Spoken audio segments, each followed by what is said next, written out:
As of August 12, 2026, the company had approximately $47.2 million of liquidity, comprised of $46.5 million of borrowing capacity under its $100 million credit facility, subject to borrowing base and other restrictions, and approximately $0.7 million of cash on the balance sheet.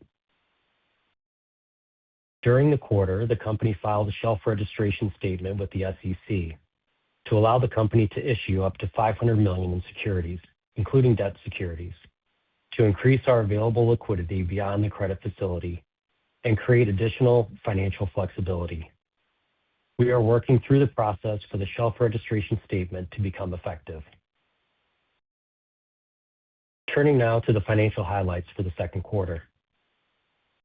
Gross investment income decreased to $14 million from $16.7 million for the first quarter of 2026, primarily due to lower fee income, reflecting lower origination activity during the quarter.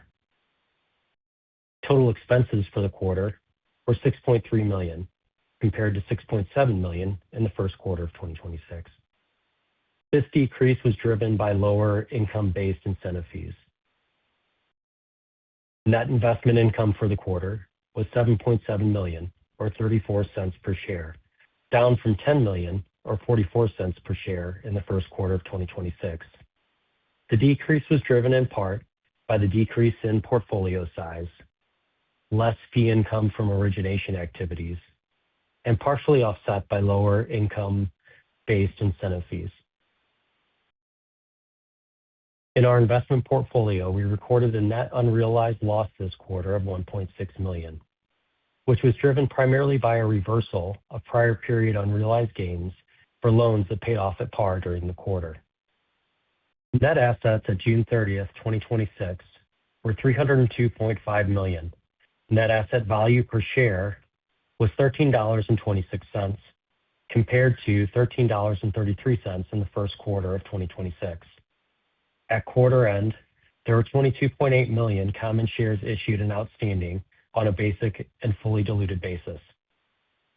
I will now turn it over to Dino to talk about our origination efforts. Thanks, Tom. During the second quarter of 2026, we funded $2.7 million in new debt investments to an existing borrower and had loan repayments and amortization totaling approximately $32.2 million, which included full payoffs of $26.7 million from 3 borrowers and $5.5 million of amortization and unscheduled paydowns. Deployment activity during the quarter was modest and not reflective of our current opportunity set. It was largely a function of transaction timing rather than a change in marketing conditions or deal flow. Several investments that were expected to close during the second quarter required additional time to complete and have since moved into the third quarter. We continue to maintain a strong pipeline with a healthy number of opportunities currently in underwriting and documentation that we believe positions us for increased deployment activity in the periods ahead. Subsequent to quarter end, we funded a $25 million debt investment to a new portfolio company. This transaction was senior secured, floating rate, and has similar characteristics to other cannabis loans we've originated this year.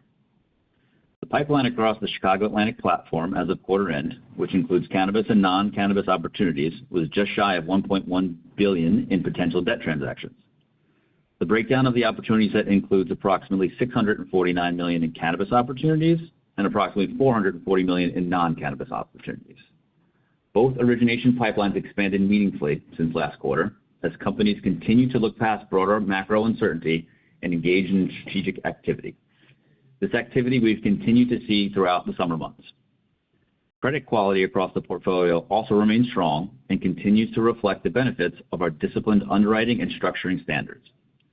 Portfolio performance remained stable during the quarter, and our internal risk ratings were unchanged. We remain focused on preserving credit quality and generating attractive risk-adjusted returns rather than pursuing growth for growth's sake. Consistent with that approach, we continue to prioritize selectivity over expansion. We are seeing opportunities in the market, but we remain disciplined and are willing to pass on transactions that do not meet our underwriting requirements. We believe this deliberate approach is a key driver of our performance and long-term capital preservation. Our platform also remains differentiated within the BDC sector.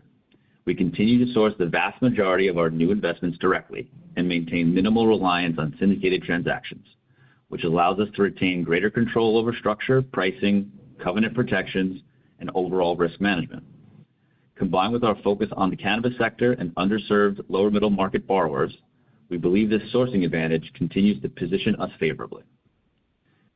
As private credit and the broader BDC sector continues to evolve, we believe our combination of strong liquidity, disciplined underwriting, selective deployment strategy, and differentiated origination platform positions us well to continue generating attractive risk-adjusted returns while maintaining a strong credit profile for our shareholders. Operator, we're now ready for questions. Thank you. We will now begin the question and answer session. To ask a question, you may press star, then one on your telephone keypad. If you are using a speakerphone, please pick up your handset before pressing the keys. If at any time your question has been addressed and you would like to withdraw your question, please press star, then two. Once again, it is star, then one to ask a question. At this time, we will pause momentarily to assemble our roster.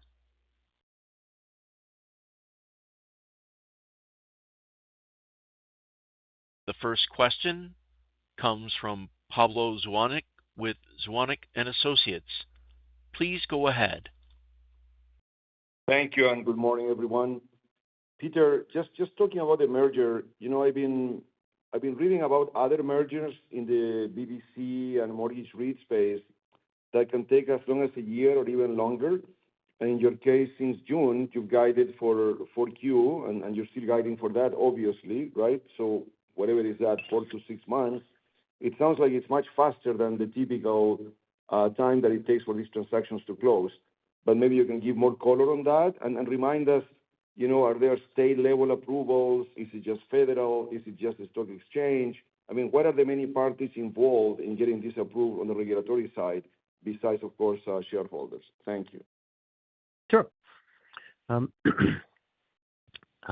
The process is as follows. This month, we submitted our Form N-14 statement and form proxy statements. Those are under review by the SEC, and we expect comments on those statements back from the SEC in the coming weeks. That process of iteration with the SEC is the most significant and uncertain variable. And until we receive comments back and begin that process of engagement, it's difficult to tell if it will take longer or shorter. But given what we know today, we expect Q4 2026. But obviously, if unexpected feedback or greater diligence is required, it could take longer. There are no significant state regulatory hurdles. And I know this is just speculation, but given, the backdrop on private credit and, everything that's been going on, not your case, of course, you perform stellarly in that context compared to the rest of the industry. Wouldn't that make you think that the SEC could take longer because of that?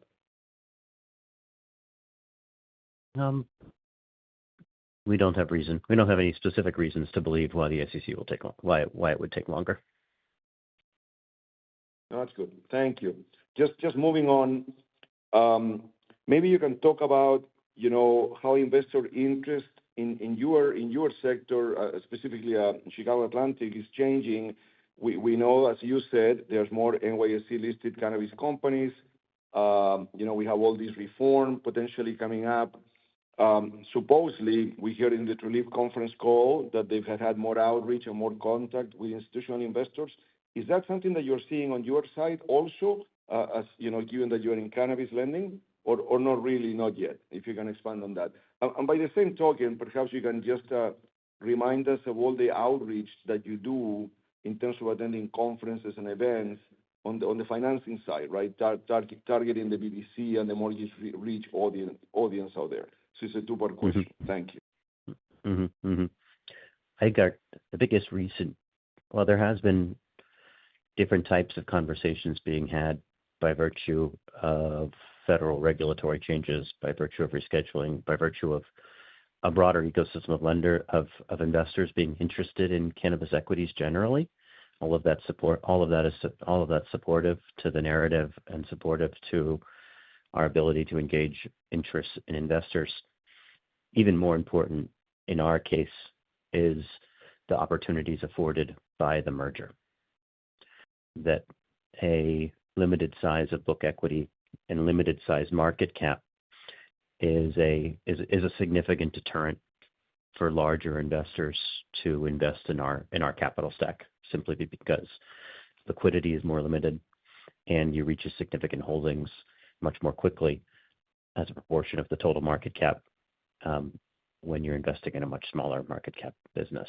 And so while the regulatory changes are important, I think more important in our case is the opportunity to, through the merger, form an entity that will have a book equity of north of $600 million and book equity that places the combined LIEN and refi as a top 25 BDC, and that just puts us on a different playing field in terms of garnering large institutional investor interest and garnering a broader array of analyst interest as well. Right. Thank you. And then just moving on to the pipeline, maybe a reminder of the $1.1 billion that Dino mentioned. What percent of that roughly is cannabis and how much is non-cannabis? But more important than that, I know you've said that because of all the regulatory backdrop, there's more interest, more borrower interest, more M&A potential to be funded, expansion potential from new states going medical or potentially going rec like Virginia. But when I hear, the conference calls of other operators on the financial side, they imply that companies, because of the mistakes made in the past, this time around are a bit more gun shy, evaluating whether to expand or not, that there's still some uncertainty. I haven't seen much M&A for the most part. So I just I'm not challenging what you said before, but how much more is there really going on in terms of that pipeline on the cannabis side? Have things changed really that much? Thanks. Well, I can only speak to what we're doing and what we've done. And in the case of Chicago Atlantic BDC, the subsequent funding that we announced in the 10Q that was subsequent to quarter end of approximately $25 million was M&A related. And so I can only speak to the data points that we have. I think also we spend most of our time not necessarily with the largest publicly traded operators. We spend most of our time with operators that are one level down in terms of scale. These are generally large-scaled private operators, often multi-state operators, and some of them. And I think the size of those transactions just doesn't rise to the level of visibility of the largest public MSOs. You asked about breakdown of pipeline. Approximately 60% is cannabis, and approximately 40% is diversified direct lending. Okay, that's good. And one last one for me. I was looking at the P&L and the 10Q, the way that you present the non-control affiliate income. Now it's different from in the past, but just can you remind us of what is that exactly, the non-control affiliate income? As you're aware, Chicago Atlantic operates a number of funds in addition to Chicago Atlantic BDC and in addition to Chicago Atlantic Real Estate Finance Inc. And when one of those other funds has an investment in the capital stack of a portfolio company of LIEN of Chicago Atlantic BDC, those investments on Chicago Atlantic BDC's 10Q are identified separately, and the income associated with them are identified separately. All right. Thank you very much. That's all for me. Mm-hmm. Thank you. This concludes our question and answer session and today's conference.